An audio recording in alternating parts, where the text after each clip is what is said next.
And welcome back to Conservative Arkansas Media. My name is Paul Harrell. Thank you so much for being with us. So a little controversy, or a big controversy, quite frankly, has popped up concerning the Buffalo National River. We have these stories. I'm going to throw them up on the screen here, just so you can see to kind of preface this next segment. Buffalo National River redesignation talks have some Arkansans concerned. Then we have this. This is interesting. The Coalition for the Future of the Buffalo National River. This website, I had to use the Wayback Machine. I can't get it to pull up anymore. Just, food for thought. Maybe it's something wrong with my computer, but I had to go and look at the cached version of it. Then we have this, Walton Enterprises, no connection between land purchases and Buffalo River Coalition. This from Axios Northwest Arkansas. So there's some concerns that the Waltons and Walmart kind of wants this redesignation to try to develop the Buffalo National River. And then you see this, ABC 7, controversy brews over proposed Buffalo River redesignation amid transparency concerns, potential oil interests. Maybe some people are saying they want to drill for oil or natural resources here with this new designation. To talk more about this, I reached out to Senator Bryan King, and he joins us now. Senator King, thanks so much for being with us. Hey, Paul, how are you doing? I'm doing great, and I know you've been interviewed several times over this issue already, standing up for your constituents. What can you tell us about the latest developments over this controversy? Yeah, latest is that we really don't know. It seems like this runway group has retracted back a little bit. I don't think this is going away. I think that there's a lot of money interest behind this that think that the example of the New River Gorge in West Virginia, which changed from a national river to a national park and preserve, is a great example, and they want to follow it. And I think that some of the dynamics may change if who's been out in front, but I think this push is going to continue. Yeah. So, the push is going to continue. What are the motivations here? And can you speak to any of this? Can you speak to the fact that, we have reports of the Waltons owning a lot of land around the area? That was in that one Axios report, and they're denying that they have any involvement in this push to redesignate. A lot of people may not realize, you were just telling me this a little earlier, that the Buffalo National River is a national river, okay? Mm-hmm. And it's not a national park, is it? No, it's a national river, and it has designations that go along with that. And then, so when you change, it is also not a national park. If you think of Gettysburg National Park or some of these others. So if they change the designation to a national park and preserve, a lot of the details would be worked out in the federal legislation that would be accompany it to change it, much like the New River Gorge situation in West Virginia. So that's people are looking at it like, what's the change? What is going to happen? Who's behind it, and why? What are the ramifications of this change? And so I think that basically you have these interests that have a money interest and a singular focus on that they want to make it where their business model works, and they're under the guise of increasing tourism and economy. And I think that is the drive that they have taken. And fortunately, the Madison County Record broke the story out, and I have been trying to get the word out there to people that I just think the people of Newton County and Searcy County need a fair discussion, a fair debate, and a fair fight in this thing. And they just really were not getting it. It was a lot of secret behind the scenes things that was going on, and fortunately, we were able to bring it to light. And hopefully, the discussion going forward is going to be driven by the real people down there in the area that I call the gatekeepers and the guardians of the Buffalo River.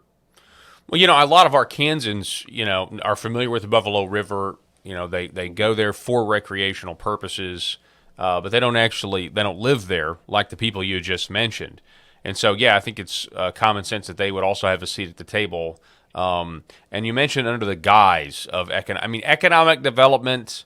You and I have talked about this for years. Oh, yeah. More jobs or, more tax dollars or whatever. It all sounds good in theory, but a lot of that is the devil is in the details, isn't it? And so do you think this controversy has kind of, ballooned and is now over? Kind of we're in the downside because people know what they tried to do? I really don't think so. I thought maybe sometimes this would die down and retract. I don't think it will. I think that there's going to be a lot more questions need to be answered from the governor's husband, who's on this national state committee and doing something that really nobody knows what they're doing or what they're up to. And they really haven't answered questions of being transparent, which is unfortunate. And that just only leads to more speculation.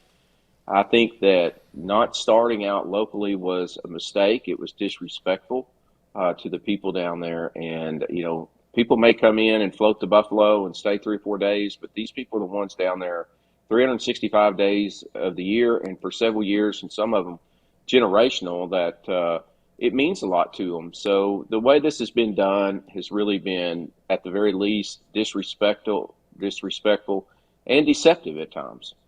Okay, so expand on what you just said. You mentioned the governor's husband. What board or committee? What is he on? What are you referring to? I mean, I saw it in the reports, but I want you to tell the viewers. Yeah, the governor appointed this natural state committee that was supposed to look at tourism.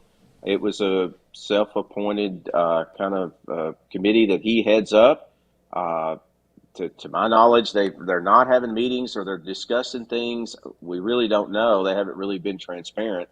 And so, I really don't know. I think we want to look at increasing tourism, but yet there are infrastructure issues that you have to look at. And are we really going to increase tourism? Because if you look at the New River Gorge situation that they keep touting as such a success story, you go out from there, from Fayetteville, West Virginia, compare it to Jasper, Arkansas. Well, you're reaching, when you go out, 4 or 5 hours away, 6 hours, especially 8 hours, you're talking about reaching several million more people. I mean, they're within less than 8 hours of New York City, for example.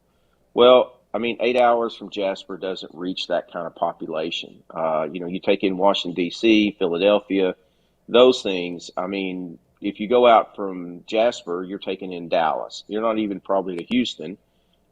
You're probably taking in Memphis, Tulsa, Kansas City. So that's really not a fair comparison. And I think that we really need to have an above board discussion about this whole thing. And one of the things that was one of the misleading puppets out there is the Democrat Gazette opinion page, which basically called the people that were raising questions about the transparency, did not know anything. They called them complainers. And I mean, that was just who they are. But they, in one of their op-eds, listen to the promises that we've all heard, Paul. Oh my gosh, if you just pass this, it's going to be great. There's no problems. And if you are against it, you're an obstructionist and don't want progress. But so in that op-ed of Democrat Gazette opinion page, they said, oh, if we do this, billions, Paul, will flow in from the federal government. I went to them on Twitter, said, show me where billions will flow in. And they haven't responded. So that's what we're getting out there, is all these, smoke and mirrors, big figures thrown out that they can't back up. And so why would people trust these people on the drive? And that's where it is broke down at this point. So what about the if they were to redesignate this, I guess from a national river to a national preserve? Oh, by the way, I didn't realize that the Buffalo National River was the first river in the nation designated a national river. But if they were to designate this a national preserve, there's also the ability to drill for oil. Isn't that right? I mean, do you think that's something that's really on the table here with some of these interests? I mean, I don't know. I'm not familiar with any oil down there in the Buffalo National River area in the 96,000 acres that they have, but I'm sure there's other mineral deposits, maybe zinc or something. I think, from what I understand, and we're just still trying to find out everything, Paul, is that it would be written in the legislation in the federal part whether they could do that or not. So I think those details would have to be known later in the federal legislation, is my understanding. But like I said, once again, we're just all still learning from it. What about this group here? I flashed it up on the screen earlier. Again, I had to use the Wayback Machine to get it. Let me throw this back up there, right here. What can you tell us about the Coalition for the Future of the Buffalo National River? And is this the group that had a this poll, Neighbors Support a Change. So they this is how it all kind of started. There's this poll, okay, and I don't know the breakdown of it. I don't know what the methodology was. But it says in this rural part of the country, nature is treasured and many make their living from an economy that depends on tourism. Requiring only a change in the land's designation, more visitors will bring jobs and more economic benefits. So, I mean, it's as simple as just changing the designation, Bryan, and everything will be great. But what do you know Yeah. about this group, the coalition? What's it called again? The Coalition for the Future of the Buffalo National River. I have no idea. I do not know. I represent a significant portion, and when I had a meeting with the runway group, whenever I thought said when all these discussions happened, I'm like, why did you not call me? And they were represented by John Burris, and they just were not going to call me and tell me or have any discussion. So the first I heard of it was from the county judge down there and some constituents, and then that's when I went to work on it. And when I got the information, I went to Madison County Record, and they broke the story. So I really don't know much about them at all. So Okay. Well, I mean, I just find it curious. When I search their name, the website comes up. Actually, it's not on the Google results anymore, but on other search engines it is, and I can't get the website to pull back up. So that's kind of why I asked the question if this is kind of maybe a flash in the pan. I know you say it's not, but I'm just I don't think curious it is. Yeah. why the website is now not available for at least for me. Again, it could just be it could be nothing. Maybe they're still around and they're still trying to organize and. Yeah. Change this designation. But it's interesting how the polling is they attempted to use the poll to sway public opinion here, which is kind of ironic. Yeah.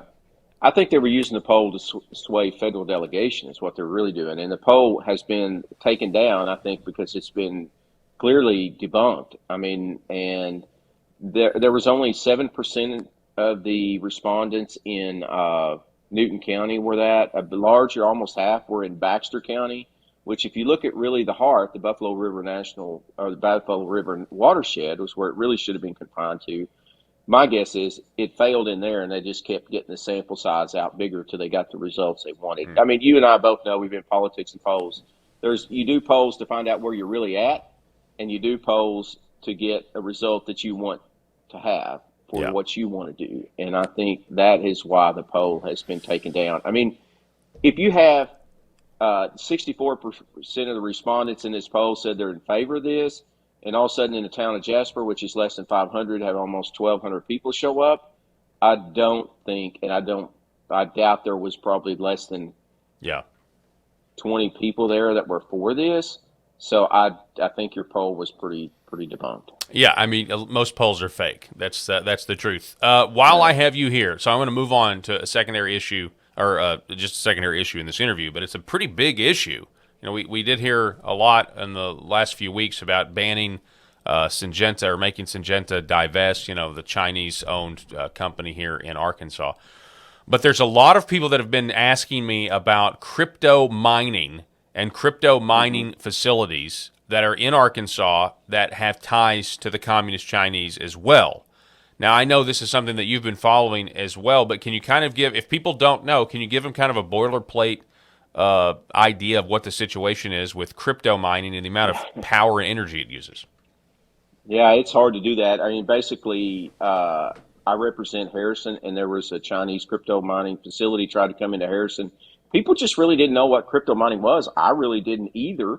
I mean, I watch Fox Business or something and see some of the digital currencies being traded. I really don't. I'm not into that, so I really just kind of watch it. So they were wanting to put a digital crypto mining facility in. These things use a tremendous amount of power. That the facility in Harrison, for example, would have used 10 megawatts, which is enough to run about 8,000 homes. I mean, you could run a plant that may employ several thousand people for 10, and these only employ 2 or 3 people. They use an exorbitant amount of water. They're connected back to the Chinese, and the Harrison newspaper tried to track back who was actually behind these people, and you'd get these shell LLCs or numbers they couldn't call. It was very shady. We just couldn't get answers. So there was another facility that went in at Faulkner County down at Bono with the same company. They found out the noise. Harrison ultimately rejected. We also found out that these entities, with Bill Vickery as a lobbyist, snuck a bill through down there in the legislature late in the session. You know how it turns into a banana republic, Oh yeah, and yeah. I they just need titled to. it. This is Yeah, just to clean up some yeah. language. You know. This is just nothing. It's nothing big. And I really didn't know what I know what data centers are. I didn't know what crypto mining, and neither did the people in Harrison or some of these people that want economic development and want to welcome it. They met with them and really didn't know either. But as these things are getting there, we're finding out much more about it, and it's like a Trojan horse once you get in. And so the problem has been is trying to repeal the deceptive bill, the lying bill that was passed this past session. And the governor, for some reason, attorney general and several legislators are protecting this crypto mining of Chinese companies. They will not repeal the bill. I tried to, extend the session, special session that was really about FOIA on and include this and just repeal the bill. They shot it down. They didn't include it on the call, so it's like, what's the difference in Chinese crypto mining and them growing soybeans? These things are next to substations. Gabriel Dance with the New York Times did an excellent piece on the national security aspect of how a network of these things are being located near substations. And so and when we talk about digital currency, look at Sam Bankman-Fried just got convicted. You look at the number one currency that has been used for drug trade and ransomware and a lot of illicit activities is digital currency. Now, I don't know that these people are in nefarious actions or not, but we do know with digital currency, there's a lot of questions to be asked about it. Who's involved? What's going on? And why is it that the governor and several legislators are protecting this industry and giving them law language that is far above any other business here in Arkansas? They're basically discriminating against all the rest of us, whether you're a farmer, a barber, a backhoe operator, or anything. You're being discriminated against while they're protecting Chinese crypto companies. It just doesn't make sense, and I'm still demanding answers for it. Yeah, I'm not one of these people that's like it's anti-crypto. I actually think it can be used, as a means to give more freedom to people. How the average person. However, we do know that with the more the government gets involved with something, the more they try to regulate it, the more they try to use it to control people. And there is no better way to control people than with a central bank digital currency that's being talked about here in the United States, being talked about all over the world. So it certainly quickly could be used to actually, quite frankly, just enslave the populace. We've seen what happens in China with their social credit scores and things like that. I'm just bringing that up as more of a full context to what we're talking about here with cryptocurrency. A lot of these cryptocurrency companies were banned in other countries. Okay, so one of the reasons that they're coming here to America is because they did have operations in other countries and they've been shut down because they were using an exorbitant amount of power. They were using all of the water that you were just talking about in order to run. And my understanding is they do all this, with the hopes of getting, they do all this mining and then they get, one Bitcoin. They find a Bitcoin and now it's all of a sudden worth, $38,000 or whatever Bitcoin is at these days, 27 or whatever it is. I can't remember. But yeah, it is odd. And I started getting emails about this, Brian, about, 6 months ago.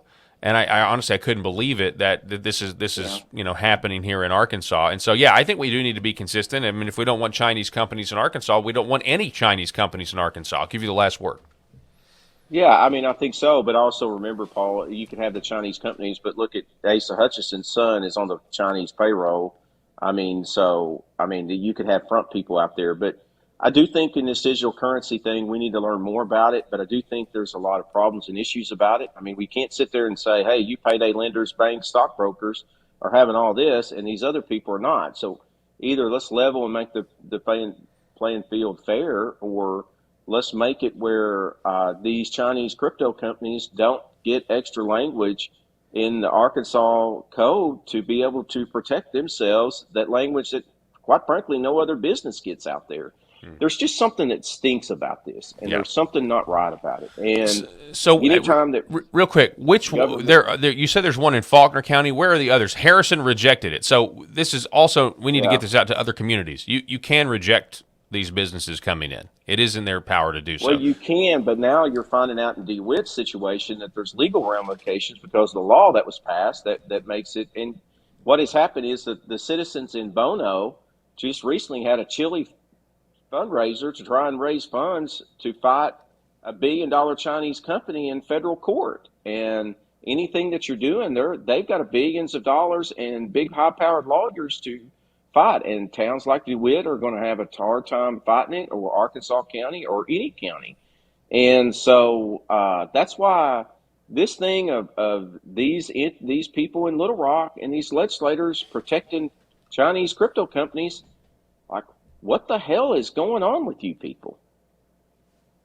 Well, I think that's where we'll leave it. What's going on with these people? Senator Bryan King, I really appreciate your time, sir. It's always great to have you on. Hey, thanks, Paul. All righty. Okay, Folks, that's all the Paul. time we have for Conservative Arkansas Media this week. Share this with your friends, and let's get the word out.